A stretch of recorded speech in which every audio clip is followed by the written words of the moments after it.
Hey, good morning, y'all. Happy Thursday.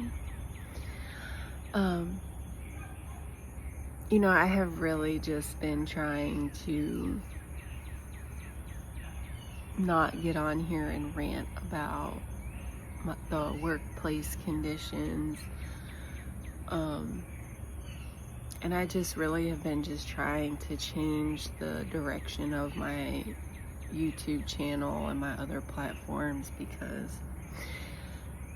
it was time for me to clean it up and just like really focus on the positive things. And you know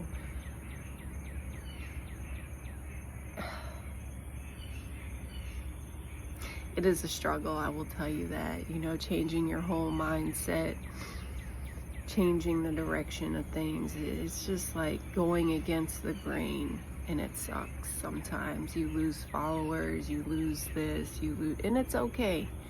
That's bound to happen, and it's gonna be discouraging. I totally get that.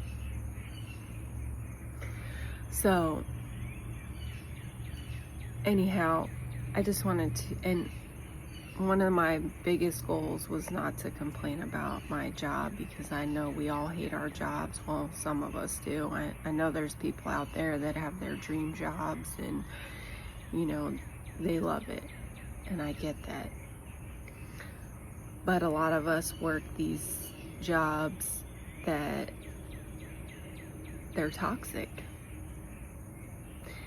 They're toxic to our mental health. They're toxic to, our personal lives outside of work, because it's like you had a whole bad day and you can't turn it off when you leave work because it's still lingering, and you think, say you got we'll just say a 30-minute ride home, you should really just be trying to, let it all out before you get home to be with your loved ones and, hang out with them and do the things that you enjoy.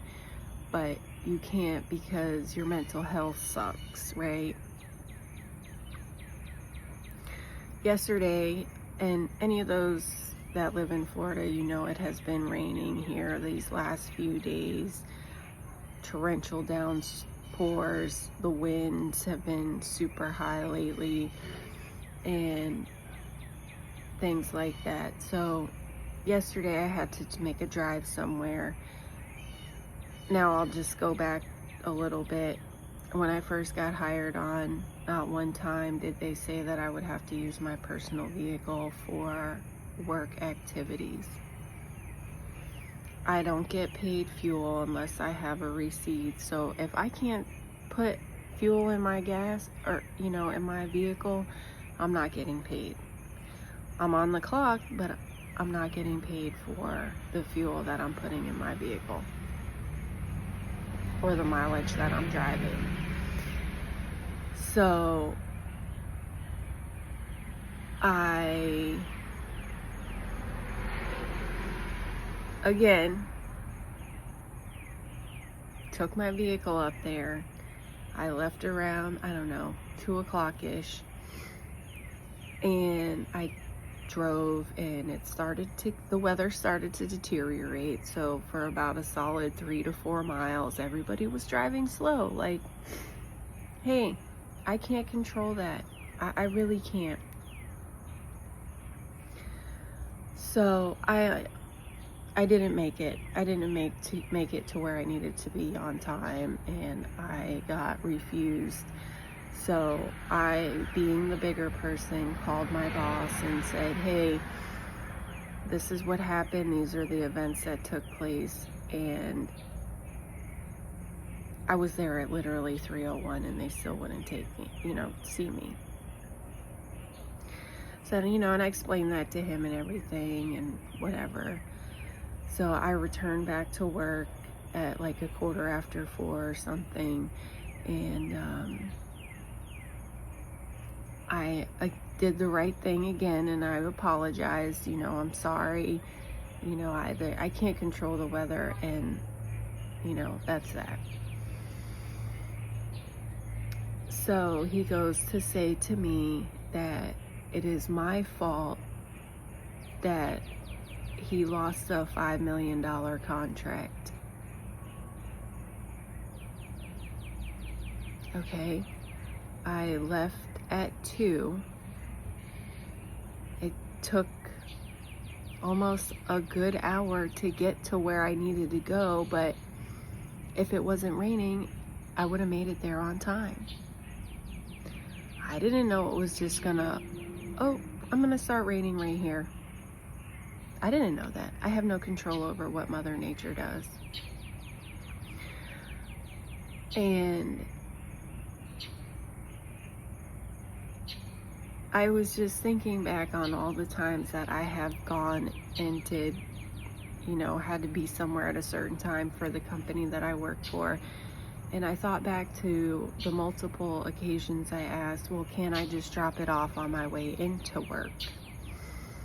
No, you can't drop those things off first early like that.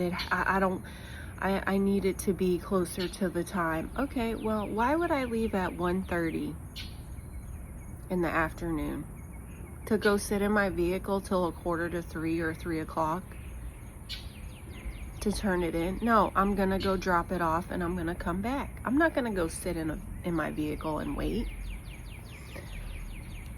Not happening. So I literally left work again to come home. And I was just so sad that I literally just went into my room and I didn't want nothing to do with anybody. I just sat in there. I sat in there and I sat in there, and then I said, you know what? Until things take off for me, that I'm working on behind the scenes, I am going to look for another job. So when I tell you I got on there and I applied for everything and anything that fit in my scope of skills, I did.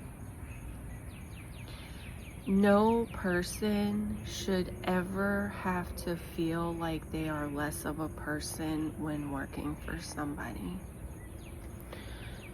That's not the only comment he's made. He makes me feel like I'm an idiot. He makes comments like, oh, you're smarter than I really thought you were. And then it's like other comments he's made, oh, maybe you'd rather deal with them because they're not as smart as I am. They're more on your level.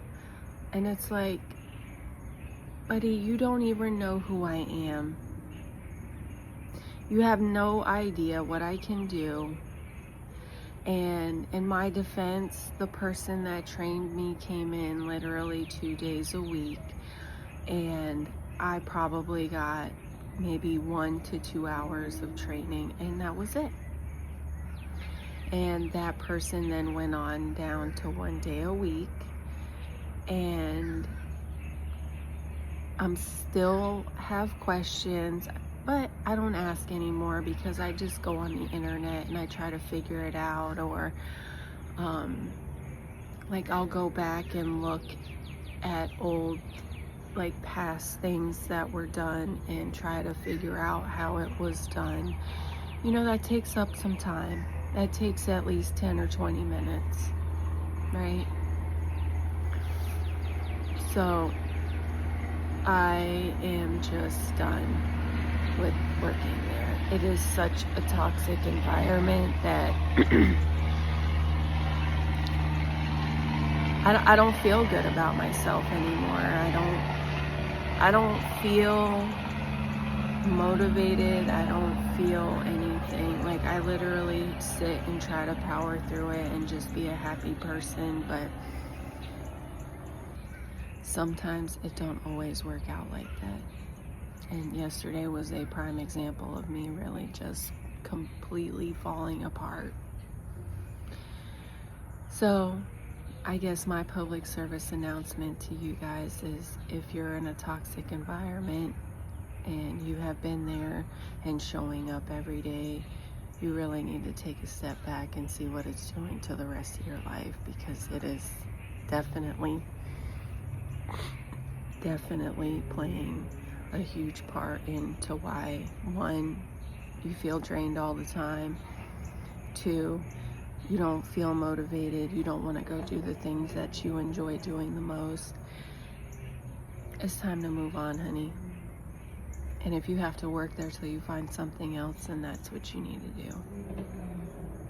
But I hope you guys have a fantastic day, and I will catch up with y'all later.